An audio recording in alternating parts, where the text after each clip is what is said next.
Investigators proudly presents Mr. Al Valdez and Mr. Carter Smith and their presentation on gangs in the military.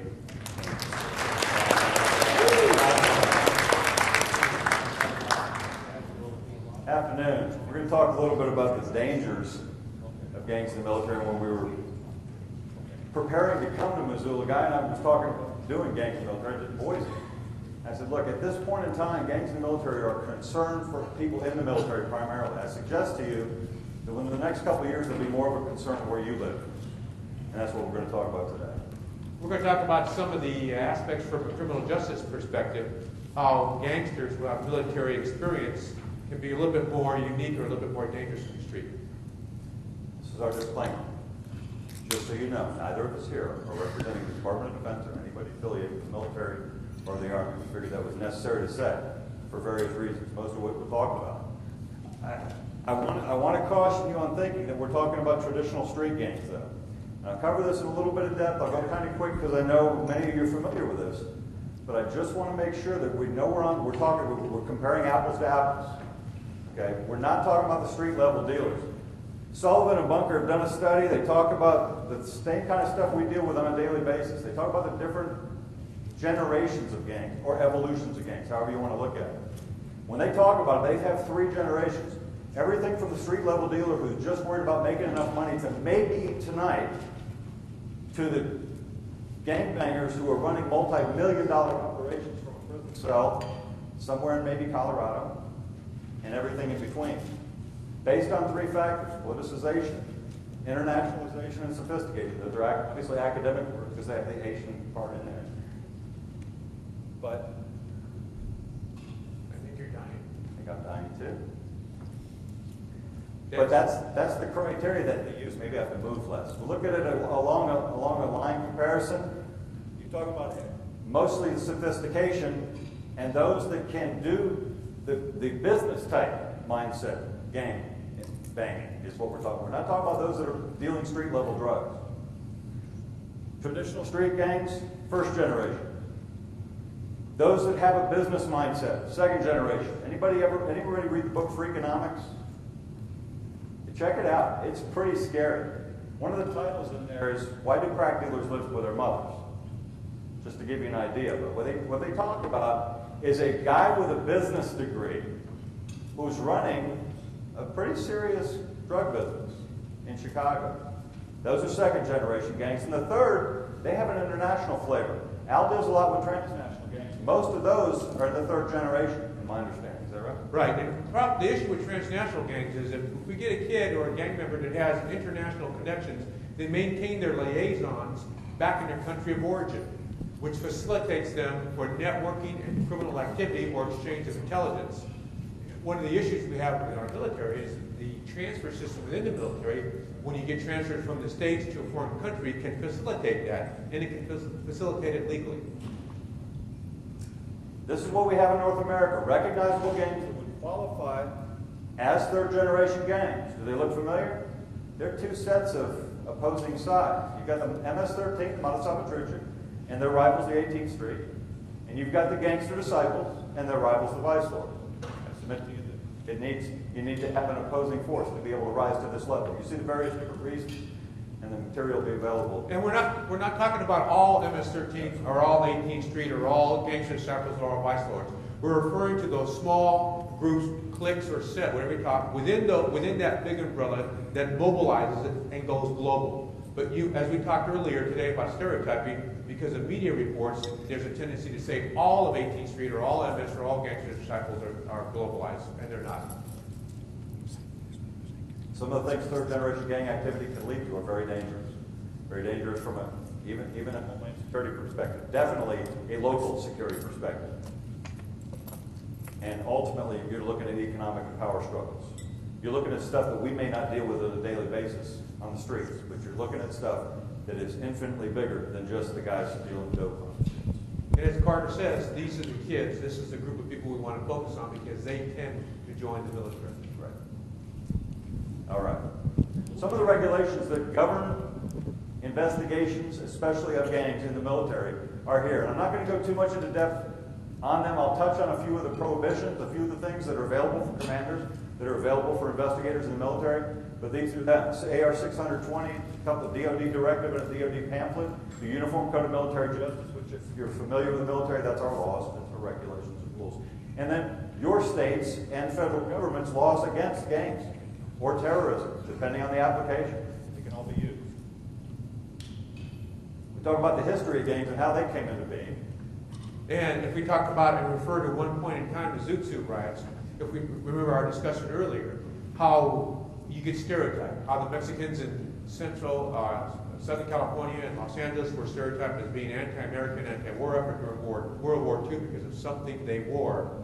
And the main propagators of those were stalwart Americans who were supporting our military, and you got stereotyped. The Zoot Suit simply meant nothing. It was like a uniform for some gangsters or some people involved in the swing dance movement. But because of a philosophy in California at the time that we should conserve material, because material is a valuable war effort, the Zoot Suit became a symbol of contraband. And because of stereotyping, the entire Mexican population got labeled as being anti-American or anti-war effort. And with the million-plus military personnel in Southern California at the time getting ready to be deployed for the specific campaign, it also aided with that stereotyping. Yet, as we know, the very first American to be listed as killed in the attack of Pearl Harbor was a Mexican-American naval aviator, right? Who died during the first wave of fighting. And thousands of Mexican-Americans, thousands of African-Americans, thousands of minorities volunteered for the draft. But this stereotyping helps stereotype gangsters within the military as well, right? Not all gangsters do crime in the military. The military is a great organization. All departments help change lives, but because of the incidents of a few, a small percentage of people, their actions cause the whole group to be stereotyped. About that same time in history, we had the origination of a group, outlaw motorcycle gang, that ended up being the Hells Angels, pissed off bastards of Bloomington. They came from World War II and had that testosterone rush they were missing. They had nothing else that caused them to have that kind of excitement. They found some motorcycles, equated them to the planes, and they started hanging out together. As with just about any other street gang, if you hang around together long enough, you figure you want to party. Gotta have some cash. Figure out what you got to do with that, and you know what outlaw motorcycle gangs did. That was the tradition. That's how the military got their connection. And the Hells Angels is also a transnational gang because now they have chapters in many parts of Europe, Sweden, Netherlands, as well as our other major motorcycle groups, the Pagans, the Bandidos, and Outlaws. Into the 1970s and 1980s, following Vietnam, we had a different paradigm existing in America. There were two things at play that make it different from what was going on in World War II and make it different from what we're experiencing today. One of those was the draft. If I told you in the mid-70s that we had gang members in the military, I don't think too many people would be shocked. Because we had a very large population that we needed to just say, hey, you to a lot of people. And I'm thinking if somebody came to the guy that was drafting them and said, you know what, I'm a gangbanger. They said, get your butt over there and get your head cut. One of the biggest issues is, post-Vietnam, gang members who joined the military did not sever their ties with the gangs. Prior to Vietnam, in World War II, the Korean conflict, and during the Vietnam conflict, if a gang member got drafted or volunteered for the military, he usually or she usually severed their ties with the gang. So they didn't bring the gang mentality in to the military life. And that's the second part of it, because back then, basic training, boot camp, would get that mentality flushed away from you. Hasn't existed lately. You're not changing anybody just by sending them into the military. First recorded gang-related real crime for Lewis Washington. Mr. King was a dependent husband of an active duty soldier. He was thought to have snitched on some people who were running some dope, and gang members, to include one soldier, killed him and his children. The military kind of responded with this incident as an isolated incident. And we're not here to badmouth the U.S. military. We're here to say, you know what, a little awareness is needed. There are people in the military who suggest that the gang population in the military active duty ranks is less than 1%. And if that's true, that parallels what our military or what our gangster population is in the general population as well, less than 1%. And we're here today because of those activities of that less than 1% group that cause gang violence. So that less than 1% can be an issue in the military environment. This is a great example of how active duty military personnel and sometimes civilian personnel work together. Absolutely. go forward about 3 more years, and we have, not Oklahoma City, we have in Fort Bragg, we have a hate crime. And when I tell people that this was what we used, when I tell people that the incident in Fort Bragg involving Burmeister et al. Is what we used in gang investigations to be able to conduct gang investigations, I get a look of shock. Wait. A hate crime gave you the ability to investigate gangs. Here's why that works. When they came out with the task force to investigate what happened because a black couple was killed by 3 soldiers, that task force reported back that yes, there was some extremists in the military, but there's a gang problem that is getting ready to explode. I'm paraphrasing. I'll show you the exact word here in a moment. And based on that, Secretary of the Army Tuggo West enforced what was already in existence, and that was that active participation in a group that is contrary to the good order and discipline of the military will not be tolerated. So we have a definitional issue that comes into play. There is no standardized definition for what is a gang or gang-related issue in America that law enforcement on the civilian side apply. And that same issue applies in the military. There's no standard definition. The extremist movement definition was for a particular incident that started the military on their quest to be proactive with gang issues, but it was quite limited because they didn't include that sometimes icky word that we associate with these groups, gangs. Nobody likes that word. Secretary West did the press release. He was interviewed. Lots of people asked him questions, and they asked him to narrow down the term extremist. And he essentially refused. He said, I'm not going to narrow that down. That's up to my commanders, because when I say extremists, I mean groups of people who form for a variety of reasons, I'll show you some here in a minute, that is contrary to the good order and discipline of the military. He gave the commanders a lot of leeway, a lot of discretion. And with that discretion comes many versions of what is an extremist group. And if you don't standardize the process, how can you communicate and take a pulse of what's going on within the military? Wasn't just the Army. The Department of Defense came out and said, you know what? If you've got racist or extremist activity going on, you ought not be in the military. It's not going to work. It was across all branches that Secretary Perry came out with. And so we ended up with the task force saying this: we know you sent us out there to check on extremists, but there's some gang-related activities that are more pervasive than extremist activities, both on and off post, involving both soldiers and family members. Now, if you've ever worked for a person who sends you out to do stuff and just wants you to come back, let me ask how quickly you're going to respond with something like that. Hey, we know you asked us to go out and look for extremists. And yeah, they're here. But this gang issue is getting ready to explode. That's what they're saying. Didn't the civilian counterpart, didn't we have a denial issue in the 1990s with gangs? And it took a long time before all of America and other countries realized, we got a gang problem. I think that's parallel with the military. It's been such a distinguished organization, and it's been such an honored organization, and we've sent children, young men there who've come out to be grown men and had such success. It's a little bit of denial that we're dealing with, which prohibits active investigations or the collection of intelligence. AR-620 came out, and I'm going to summarize. There's a lot of reading. I cut down some of it. Military personnel have to reject participation in extremist organizations and activities. In other words, those that advocate racial, gender, or ethnic hatred or intolerance. It's traditional hate crime language. They aren't going to participate. They prohibited public demonstrations, active participation, public demonstrations, meetings, fundraising, recruiting, leadership roles, or distributing literature. And that's what the measure was. That's what they were prohibiting. In the civilian world, if you're a law enforcement official or criminal justice professional, you have these same rules, do you not? Especially if you're a police officer. There's nothing extraordinary about these. Sometimes civilians look at these as an infringement of rights, but if you take a job as a police officer, you're not allowed to belong to an extremist organization, right? It presents a conflict of interest, and that's the term. So what they're doing is trying to prevent that here, and reasonably so. They gave commanders power. They said, hey, you can prohibit people from doing this stuff. We want to make sure that you don't allow distributing this literature. We want to make sure there's an educational package. We spent a lot of time training leadership in the military on gang indicators. We would give presentations to a handful of people, a dozen people. We had thousands in a theater given information to, with questions and answers.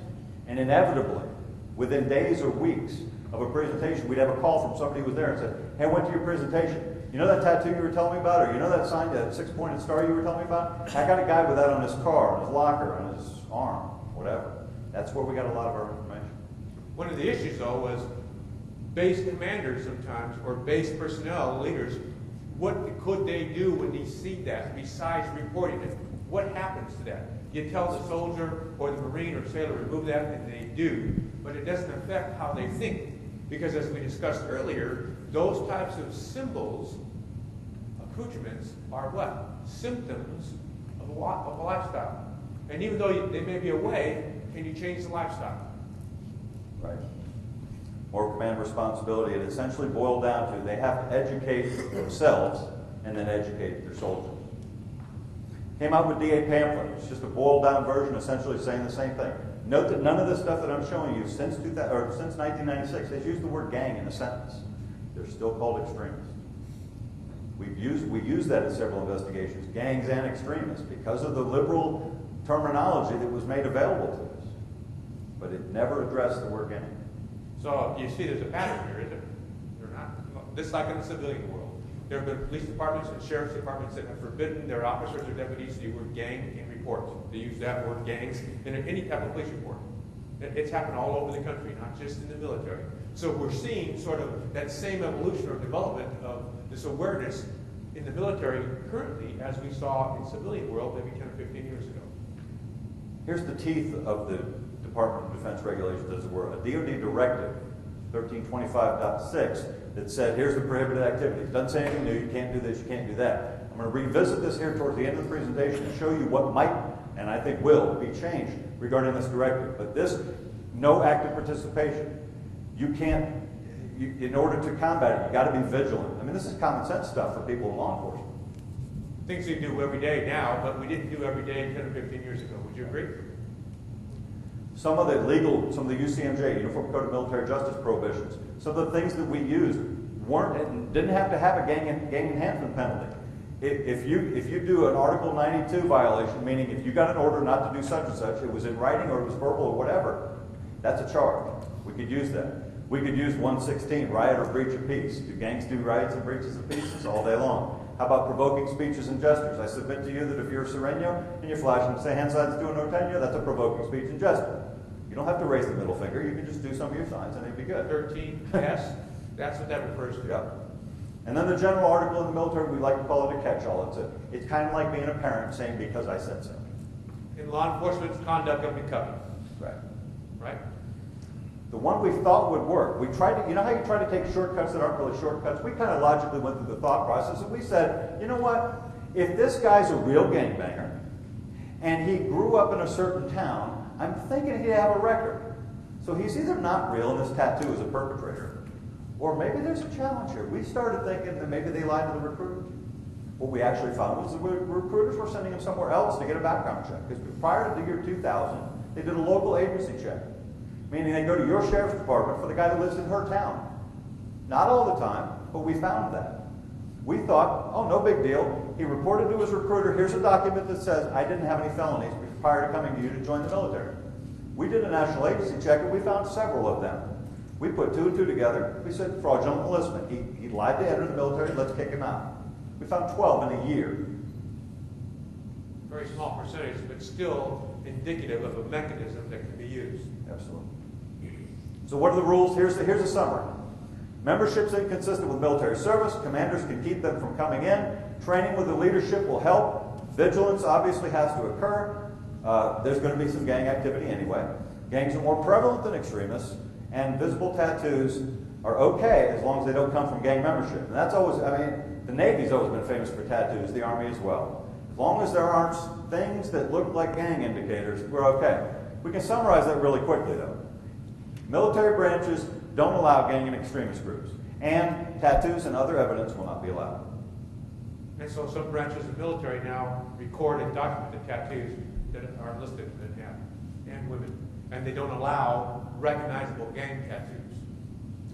Al mentioned some of the definitional challenges that we've had. And here's a couple of them, and I won't even go too far back. I'll just tell you that in the law enforcement reporting regulation, they didn't say a number. Some of your jurisdictions may have 3, some may have more, hopefully not. But usually it's 3 or more. There's a very select few that'll say 2 or more. But the law for conspiracy, as I understand it, is the one that applies, where 2 or more people agree to commit a crime, and one does something in the furtherance of that crime, you have a conspiracy. You also have the makings of a gang, if they have other criteria. Like this. They usually have one of these common things. They didn't say has to. It's not a checklist. It's an attitude kind of change. It's not a mentality. It's not a thought process. It's action. It's where they're going with it. Got to be against the public at large. There's your breach of peace example. And they got to have a defined, or they usually have a defined hierarchy. That indicates leadership. It indicates an organization. And it indicates an ongoing criminal conspiracy.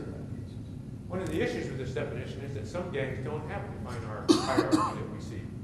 And do they develop one in the military? Some do, some do not. So you can exclude some gang activity using this kind of definition. That's one of the issues that Carter and I had with it. That was February '06. Fast forward to December of '06. The simplicity of this definition is that it's 3 or more people who have a common interest or activity in the commission of or involvement in a pattern of criminal activity. Now, how many gangs form for the purpose of committing criminal activity? I mean, immediate purpose. I've got to develop a relationship with you before I'm getting ready to go out and do some crime with you, don't I? I have to beat you in or something, show some love somehow. It doesn't instantaneously occur, and that's what this definition suggests. That we agree, whether we know each other now or not, that we're going to get together and commit crimes. That's hard to prove. And we're not talking about felony crimes or just misdemeanor crimes. It's any type of criminal activity. Taggers are a gang because they violate what? Misdemeanor graffiti rules, right? It's vandalism. It's not a major felony, but because of stereotyping, we assume all gangs get involved in what? Drive-by shootings, mayhem, and rape. That doesn't happen. The primary reason gangs form in the civilian world, one of the primary reasons is what? For protection. And then they evolve into a violent behavior for protection not only against the other gangs. And if you're in the military, you may not have to worry about rivals, or you may have to worry about rivals, but you're going to be together for what? To make money. Right. I won't go too much into the stats. I will tell you that one of the things that happened with these definitions is that they changed. There was a requirement that we show 5 or more. It's gone to 3. As a result, the numbers have gone up a little bit, more than double. I'm waiting for the next year's stat because I think 07 is going to be consistent. But in Scotland Yard, I learned this principle about forensics examination. I think it works for gang investigations as well. It's a really simple principle. You can even teach this anywhere you go. Here's the rule. You don't look, you don't find. Without looking, we still had gang investigations in the military. Does that make sense? So the numbers may reflect underreporting or misreporting or lack of reporting. The same issues we have in the civilian world. Most of the gang associations in the United States are a member organization of NAGI, the National Alliance of Gang Investigators Associations. This is a recommended definition that they put in their report a couple years back.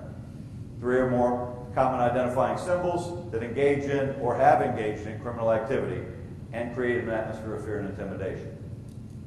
That's the recommendation from NAGI, and I support it. I like a little simpler one as a sociologist. Same as that definition, but take out creating an atmosphere of fear and intimidation. Because if you're tagging by yourself or tagging on a military base, and that has happened, how does that create fear and intimidation on the military base? It doesn't. I just like that criminal activity. Why do they join? Several other people have said these are some of the reasons. Some for joining the military, discipline and obedience, and learn some weapons training.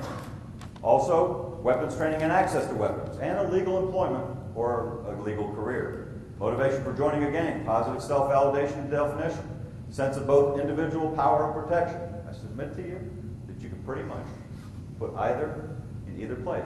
Are we motivated for either? Not many of them are exclusive. And one of the issues, as you're well aware, gang members can't state it why they join the gang. They have other survival reasons. Food is my surrogate family. But in essence, that's exactly what they want to join the gang for. And it's the same benefits you get out of the military involvement. There's some success stories that have been highlighted in the media over the years, and I'll just show them to you. We can talk about it a little bit, but this one through public affairs. Guy grew up in Oklahoma, grew up around gangs. Never said he was in a gang. He's in the military. He's got the discipline. He's not around that anymore. These two guys, one of them in San Antonio and one up I think on the East Coast somewhere. These are both success stories. I don't have an issue with that. I wish 99% of the people that were in a gang that joined the military had these success stories. Unfortunately, they don't. What we are learning, and there are studies that do benefit the gangs and do put it in the context of the military, have been found that if we're combating insurgents over in Iraq, what if we treated them like how we've been combating gangs over in America? Why not have a suppression program that parallels how we in the civilian world deal with gangs, but apply it to the insurgents in Iraq? Because when we're treating insurgents' behavior sort of as gang behavior, it may work.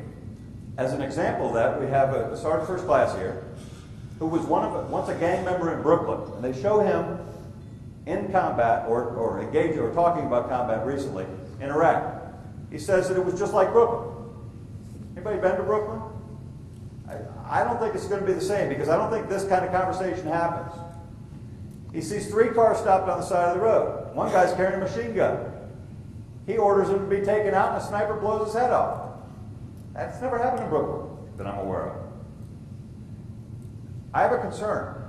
He's probably a career soldier. He's probably really good at what he does.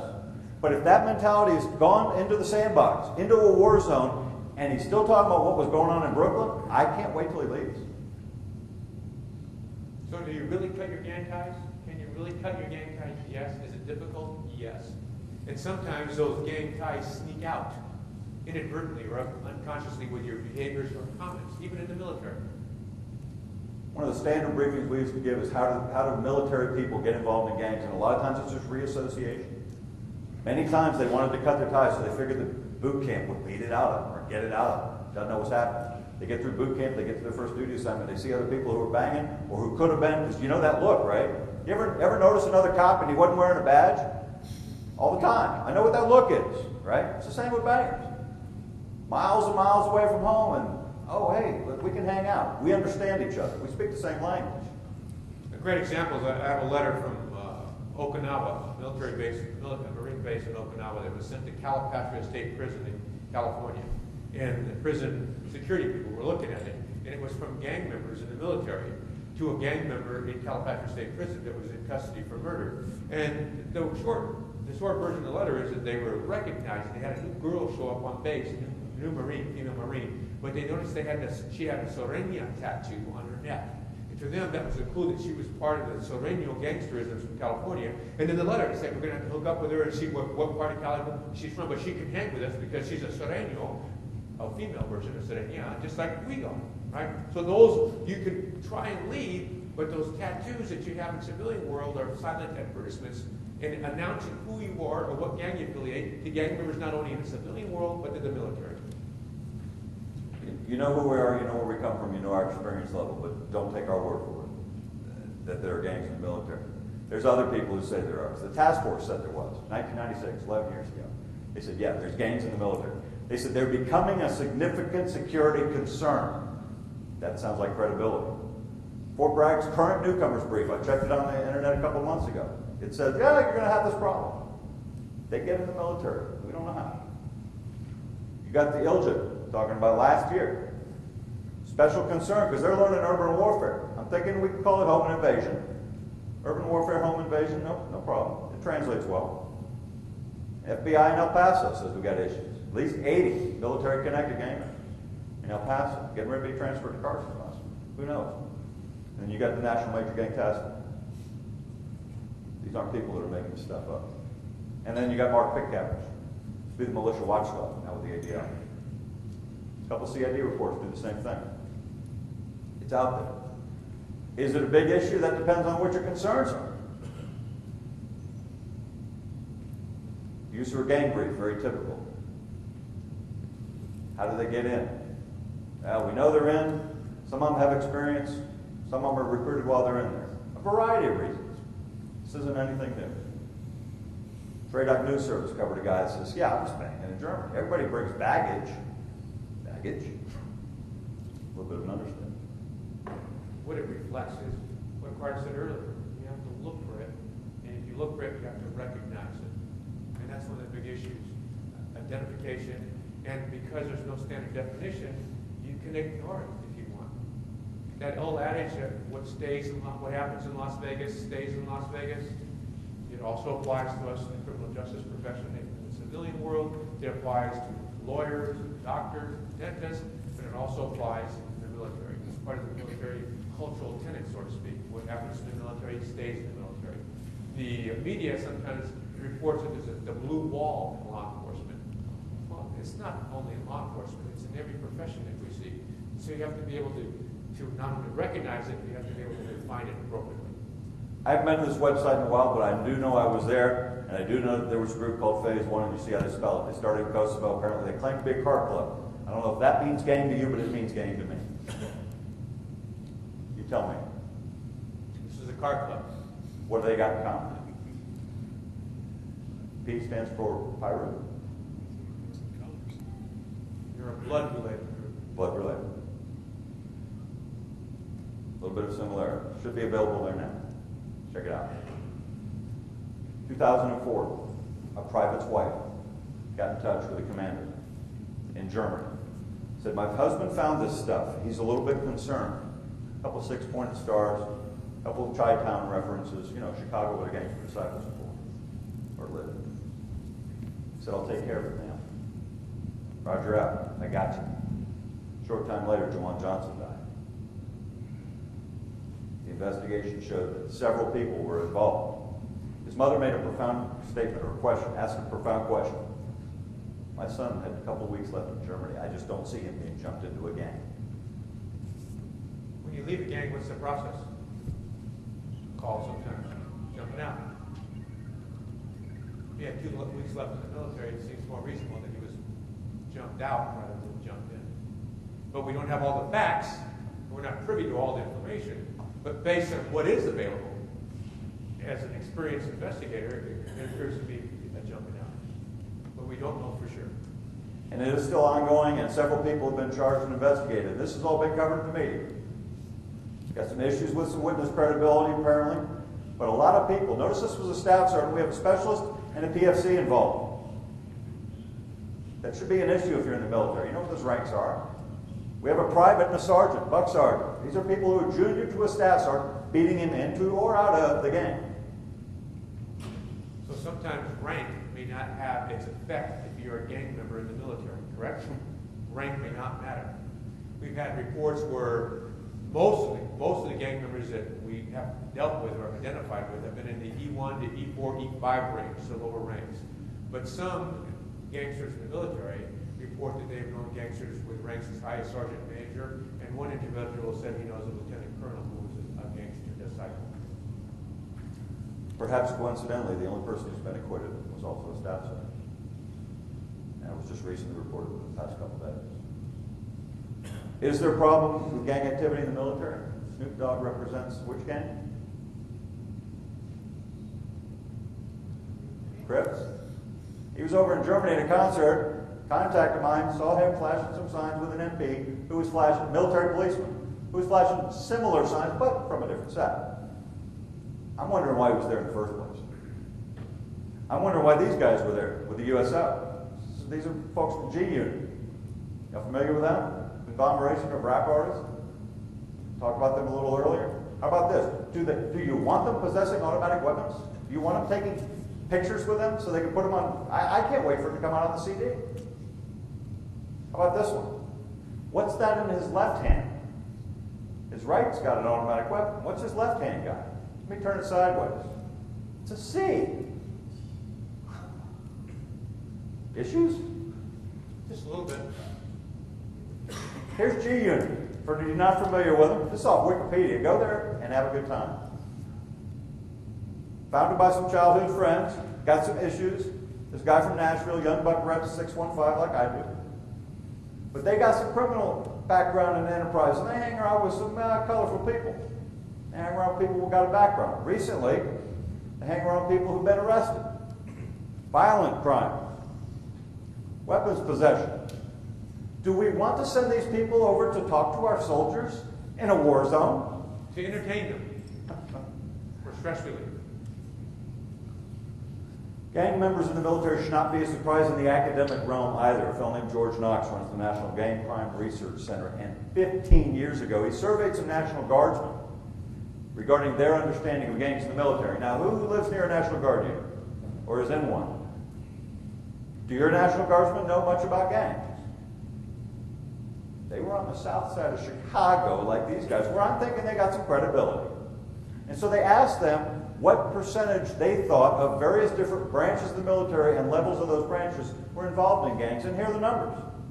A mean, not a high or a low, a mean in their own National Guard of 25.6%. 1 in 4, they thought, and these were people who knew what a gang member looked like, and had been with those gang members for a very long time, because National Guard don't change units like active duty Army does. They said there was a lot. Like the people doing the survey said they knew, several of them, 12% said they knew 5 or more people, close friends of theirs who were gang members. And one of them was so bold as to draw a 6-pointed star on the back of his survey and turn it in to the researchers. 6-pointed star represents the gang through the side. Chicago. Doc Knox also said, look, we don't know a whole lot about this, but it's reasonable. Just from a logical standpoint, could they be in the military? Absolutely. Al said, some claim to join the military to learn tactics, train on weapons. Could that happen? Yeah, absolutely. They might take the rivalries with them as well, and we've seen that. We have to wind it up. Yeah. They use some false identities to get in the military. I talked about the fraudulent enlistment. They've used false Social Security numbers. I can show you a picture of a guy who came in with 4 federal and 4 state agencies wanting him, kind of like with warrants. He'd used a bogus social to join the military. I hate it when that happens. In 1998, the FBI said there are 3 main reasons for migration of gangs. Military number 3. In 1999, the Department of Defense Domestic Terrorism Survey rated gangs number 2 to hackers. In 1999, we were buckled down preparing for Y2K. Otherwise, I think gangs might have been higher. I'll go through a couple of these slides, but I'll tell you, I talked about the local agency check. In the year 2000, 2 things happened. One, they started requiring a national agency check, meaning it had to go federal. And 2, waivers increased. And the waivers haven't stopped increasing since. Recruiting Command can't explain it. Well, hasn't explained it, should I say. We should talk, what is a waiver? Sorry. A waiver is when I go to the recruiter and I say something along the lines of, I got a pass that I'm not really proud of. I might have a felony record or misdemeanor arrest record. I've been in handcuffs a couple of times. And the commander has, the recruiting installation has the authority to say, that's okay. You're forgiven. CBS Channel 4 did it.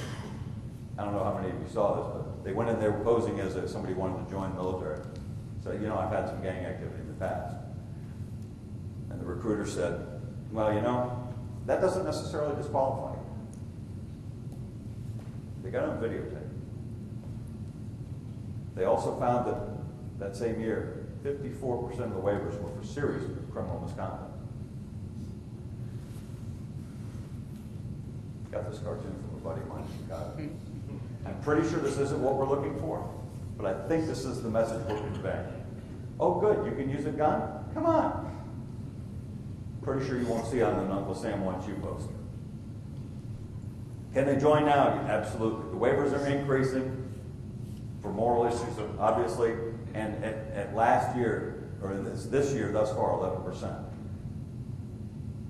of the enlistees. Gang membership's not illegal, would you agree? Protected right, freedom of association.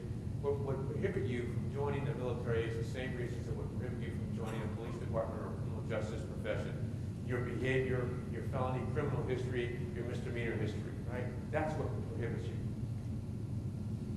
Here's a concern that I have in the current operation of the war. If we're training people to fight a battle, and they're over there getting ready to fight a battle, what would it take for them to show their allegiance to somebody else? I'm thinking there'd have to be a serious allegiance. We're paying you to go over there. We trained you how to fight over there. And oh, by the way, you must be bored.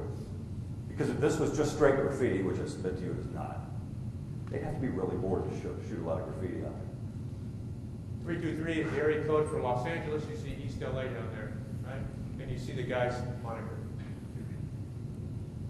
See a six-pointed star on this vehicle over here. You see more gangster cycle paraphernalia written on walls of the bathrooms and other places in a war zone. You see SOAR 13, two concrete barriers meant to protect the troops from incoming. I'll just slide through some of these. Got a before and after guy showing rolling 60s hand signs. Before and after AIT. Did he learn anything in AIT? Look at the guy on the right showing his hand sign. But the two guys on the left are pretty much oblivious. Ranger Unit Fort Benning, Georgia, in the massive class photo. Got a guy here and a guy here. Guys in the sandbox, recent pictures. Guy on the right, Marine Corps uniform. What's he throwing down? MS. Modest Salvatrucci. That's their side. You probably saw on the news the Marines in South Carolina and the Marines in North Carolina. These guys were sent by a group of Crips out of Florida to talk to some high schoolers about joining the gang. Not the Marines, the gang. Got some Marines in North Carolina. Gang never mentioned, but you see the details of the killing that happened and the hiding of the evidence after that and never reporting it. At least it's the gang mentality. And there were three of them, and they did commit a crime, and they all joined into it.